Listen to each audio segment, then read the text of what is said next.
Hey, what's up, everybody? We're back at it. Episode 3 of the Cowboys Huddle. Joe Rod here from Cowboys Blog, as you know. And we got, as you know, Foots the King from Cowboys Nation TV in the house. Roddy, what's up, Joe Rod? How you feel, brother? It's good, man. Ready to get into our weekly discussion here. And so what we're going to do here, guys, is we're going to talk about, we asked you guys to give us some questions here in episode 2. And I'll put a link here in the description to episode 2 in case you guys missed it, so you can go back and check that one out as well. But we asked you guys to give us some questions. Got a ton of good questions from you guys. So we're going to go ahead and kick it off here with the questions. You ready to do this, Foots? We going rapid fire, right, Joe? Yeah, we're going to do rapid fire, man. We're going to hit these up. All right, man. So, Rod, let's hit it. All right, so a good question here that I like comes from Jay Becerra. Okay. Now that the Cowboys have Xavier Woods, who do you think they should start at safety? Good one, Jay. The quick answer is we don't know. We don't know because we have yet to see, Xavier Woods has the traits, has the coverage ability, very big hitter, and just IQ off the charts. He was a 4.0 athlete, Joe. So that to me says he's going to come in, he's going to study up, a little undersized, but you still don't know with safety, you don't know the speed of the game, how will it work, how will it be too much for him? You're thinking about a Jack Heath, who's who's solid for us. And then obviously Byron has the free safety role down packed. He drafted a bunch of corners. So Byron has one safety position down. It's going to be for that strong safety type of role. And that's going to be between obviously Jack Heath, Xavier Woods. You throw in K'Von Frazier last year from Minnesota. So I'm not ready to give Xavier Woods a job. He still has to compete. He still has to go out and make plays, but it's very possible. So that's my opinion, Joe. Now, Joe. Yes, sir. We have a one from Robert Cole, and he's in the comment, and he wants to know, Joe, which rookie has the most pressure on them to make a big impact this year? Who you got, Joe? All right, this is serious, man. So, as you know, we're going cat mode here. Cat mode. Got to go into it. We love our rookie class, right? Mm-hmm. I mean, there's no denying that. We got a lot of alpha dogs here, and I think a lot of them are going to have an impact in some form. But the one that I think is going to make the most impact, or most pressure, is probably going to be. I'm going to have to go with the first round pick. I got to go with Taco Charlton. He's got. We brought him in here to be a sack master. They want to try him here at right end. And, we're going to see what he can do there. He's going to have competition there with, DeMarcus Lawrence, Vincent Mayoa. So he's going to have his hands full. But I think without a doubt, he's going to get his share. He's going to be right in the mix there. And I think he's going to make a difference. I think, we talk about the offensive line giving the quarterback an extra 1 or 2 seconds. Adding Taco, we're gonna take away a second or two with this guy. We're gonna get these guys off the field, the quarterback. So Taco Charlton for me. And you know what, John? And so the question was like, who? And I'm glad you switched it to who's gonna give us the most pressure. He asked who has the most pressure. And now I'm glad you asked. I'm glad you answered like that, because let me ask you this, Joe. A lot of people, this is off the top of my head, a lot of people didn't want us to draft Taco Charlton. The reviews were mixed. A lot of fans, this, that, and the third, they had to go back and say, yeah, let me ask you this. Because he was not a fan favorite, these guys read everything. Will that give him an extra chip on his shoulder to prove people wrong? Do you think because the expectations are low? Just real quick, what do you think? Do you think that he will over exceed because people weren't really expecting? Remember how it was when we drafted Travis Frederick? Oh, yeah. And people were kind of like, what?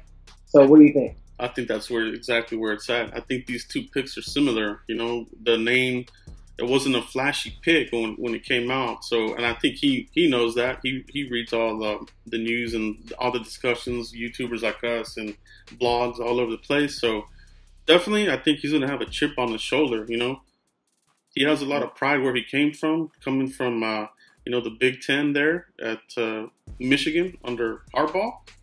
But I think that coaching is going to do him well here. I think whether you like Harbaugh or you hate him or whatever, he does get his players playing very well. Whether it was in the NFL at the peak there with the 49ers and Michigan. I mean, you know, I think he felt he should have gone higher. And then coming to us there at 28, I think he's going to come in here with a chip on the shoulder and give him more motivation to show people he should have been picked higher, for sure. I agree. All right, man. So let's go to another question here. Actually, this is another one here. We got 3 good ones here. This one also from Jay Becerra. Do you think Noah Brown will start this season? I've seen a lot of Noah Brown steam. Physical. I've heard, you know, people name drop him and compare him to Dez Bryant. However, no.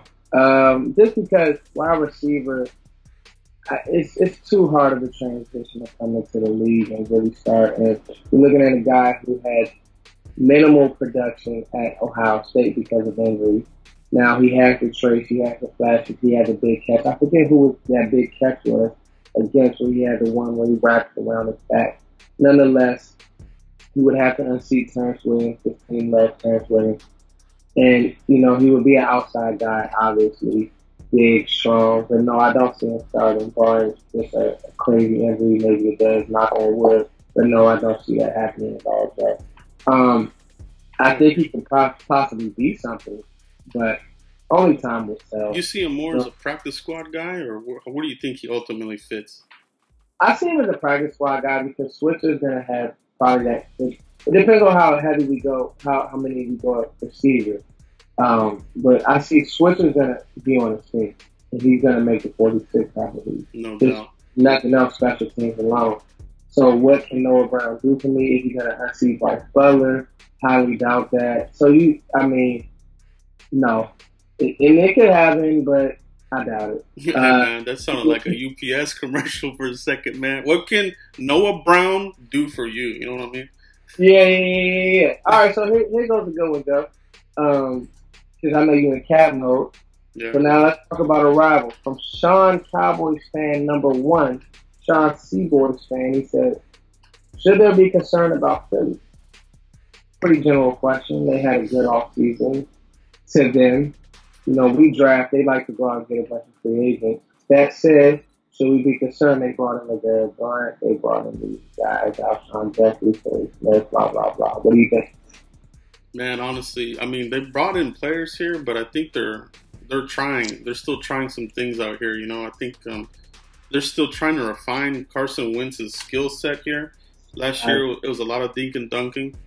So he's going to have to adjust to these receivers, you know. He has the options here now to throw it deep. Can he do it consistently? So I don't think anything's given for them. Yeah, Alshon Jeffrey's a big weapon.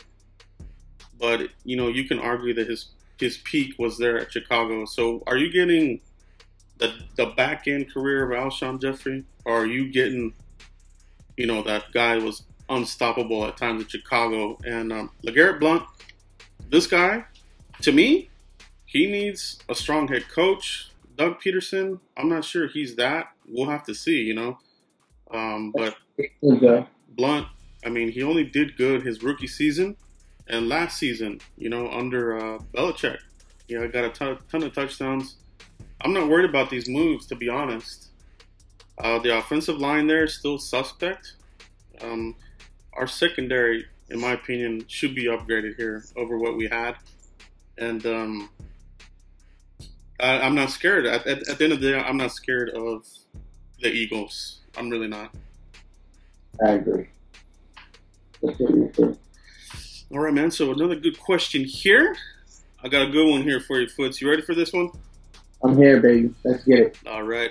How far along is Jaylon Smith? All right. And do you think he'll start this season?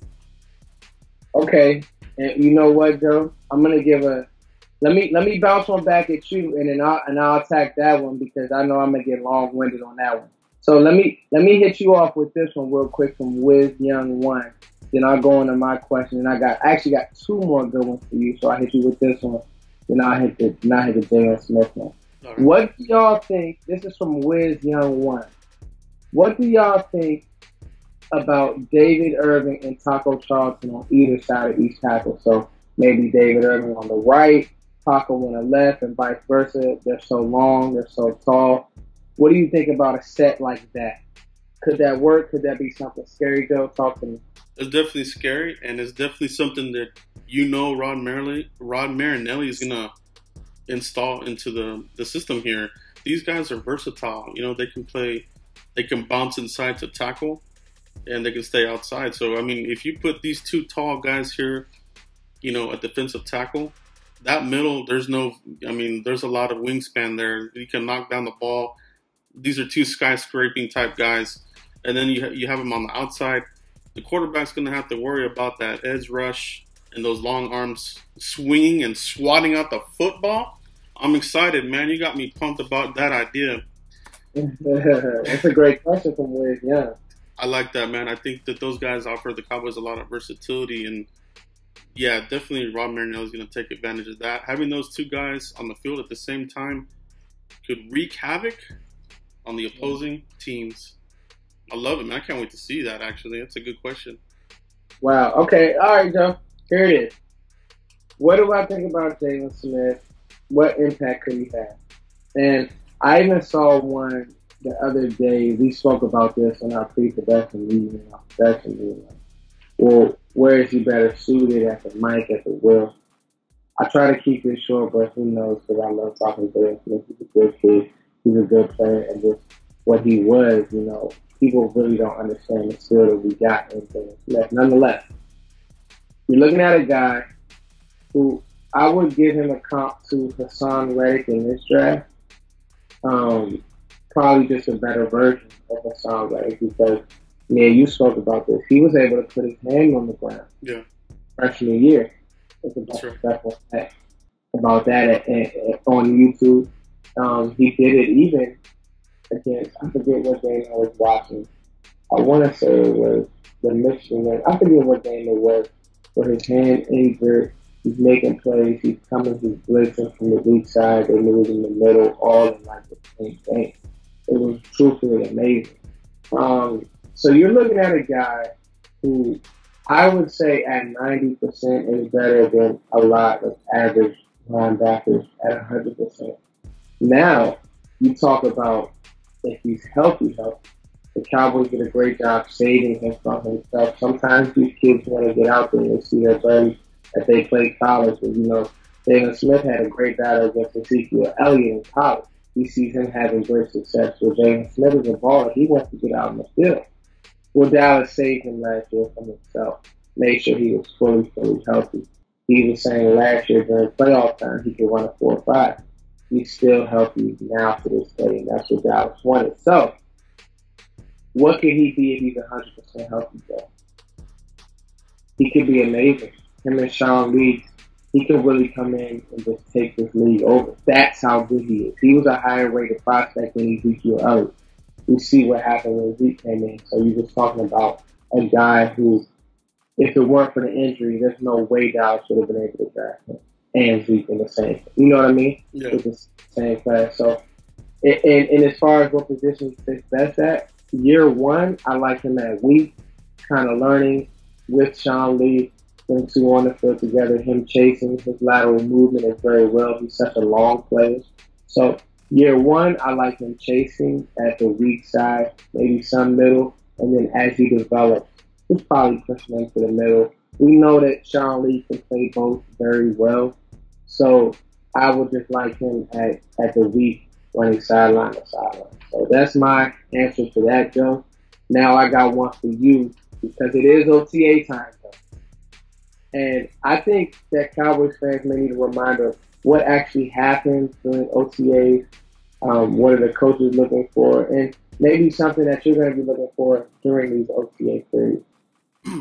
Yeah, so basically, this is where they amp up, some of their workouts. They're gonna do some offense versus defense. No tackling though. It's just shells, pretty much the helmet and just the jersey, shorts and that kind of thing, warm ups, whatever. But they're gonna be looking closer at the veterans and how they interact with the rookies, but mainly how the rookies interact with the veterans. Some of these guys, they want to give mentorship to these rookies, right? So they're looking at this. They're looking at everything. Is this guy taking in some of this advice? Jaylon Smith to talk with Charlton? And, is Orlando Scandrick, what is he doing? Is he mentoring, or is he kind of, doing his own thing? What is his mindset right now? That's what I want to know here for him. Or is he just going to go out here and compete? I think he's going to come out here and compete. But these are like small storylines that'll be interesting, to come out, how some of these guys are developing. But we're going to see, drills and that sort of thing. Jaylon Smith, they want him to, Jerry Jones, said this a lot of times, they want to keep him fresh. So they want to work him out and alternate his days, where he's working hard one day, a full load. That's what Jerry said. Now, whether or not they stick to that, we'll see here in the next couple of days. But definitely, he's doing a lot more than rookie minicamp. He just did the walkthroughs and that sort of thing. We discovered that. But this one here, he's out there doing stuff now. So the juicers are ramping up for him. And he's out there, man. He's out there. There's a picture there of Jaylon Smith in the middle, next to Damian Wilson. So it looks like he could be already starting there, getting some looks there with the starting team. What do you think about that, though, Foots? Hey, let's go, And that's the thing. So there's going to be a point where the Cowboys staff, you got to just let him go. You got to go see what he can do. He's a young kid. If he says he's healthy, you're giving yourself this time period, and he's retiring. So you got to go.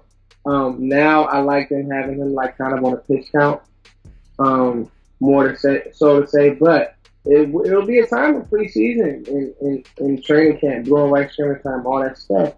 So you got to go see this guy make plays. You got to see him tackle. You got to see him get mauled by a guard, a pulling guard, and see him get up. So, you can only protect these guys so much. I know they're going to have all the stars on the pitch count, even maybe that, whatever. But, don't be careful of that, because you got to have guys ready as well. So that's my thoughts on that, Joe. Yeah, I agree with you on that, man. I agree with you. It's going to be interesting to see how he comes out of this physically. Yeah. But, we'll definitely have more news here for you guys for the next video for sure. We'll have a bunch of content.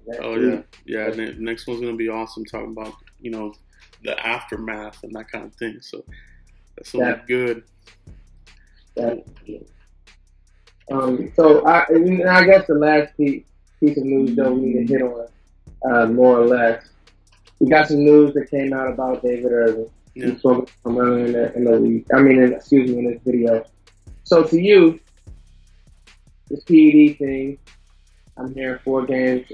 Most Cowboys fans, I'm sure you're filled in now that David Irving may be facing a suspension. Now, I just read, can't believe everything agreed that he may have evidence that is not true, this, that, and the third. What does this mean, Joe? Are you going to overreact? Should we overreact? What do you think? I think it's, for me, I think the Cowboys, there's a couple of failures here. I've been reading some comments here, and my whole thing is, that there's got to be a checks and balances here with this thing.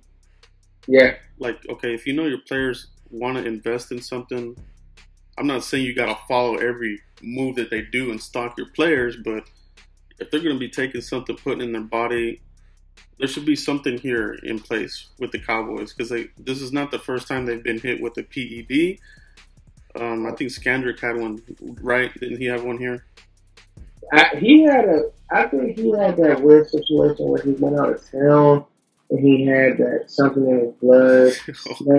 DeMarcus Lawrence, yeah, he was having too much fun out of time. I believe DeMarcus Lawrence had a situation, and somebody else. So it's always something it's always something. That's what it's trying to. Well, that's what I think they need to do. Because they need to do something, man. Because they keep getting burned here, especially with the defensive line guys. Yes, we need David Irving. He's a good piece. They gotta have him. Missing him for 4 games, especially the first 4. You want to start the season strong, opening up against the Giants, who swept us last year. We need full guns, blazing, so we can take them out, man. Because we gotta come strong. We gotta set the tone here for the season. It all starts with the Giants week 1. I agree. I completely agree. Yeah, man. So hopefully, Cowboys fans, that'll be okay. I think that's going to be a wrap for tonight. What do you think, Dad? I think we're good, man. I think we're good. So, what are you thinking for next time, man? I think next time on Cowboys Huddle, I think we'll hit questions, Q&A. I like doing Q&A because we appreciate you guys leaving the comments. So continue to do that. We'll recap the OTA period. I'm sure a bunch of stuff will come out. I know Joe's hitting a bunch of news every day. Joe is one of the hardest working Cowboys YouTubers, so I check him out. I'm doing a position series right now. I love that one, man. That's a good series. I like that. I'm doing that once a week because I'm doing so much stuff musically, so I'm just going to hit it once a week. Just leading up until training camp. I'm going to do every position group. I'm about to release one on the running backs. That'll be on my page. I just did quarterbacks and quarterback draft. So I'm going to get everybody, all our position groups, secondary, all that good stuff. So that's what I'm working on. And that's it, man. And the Cowboys Huddle once a week, I think we're good. Once a week, everybody. I mean, so that's what we give you guys here, man. I mean, as you can tell, we're always bouncing ideas off each other here and, you know, sharing love between the 2 channels, Cowboys Nation TV and Foots. I love what he does. Make sure if you're on my page, go over there, subscribe to his page, and vice versa. I'll put a link here in the description to the channel if you haven't been there. Definitely follow Foots over there, Cowboys Nation TV. Appreciate it. All right, so that's it, guys. We'll see you here for the next video. Peace.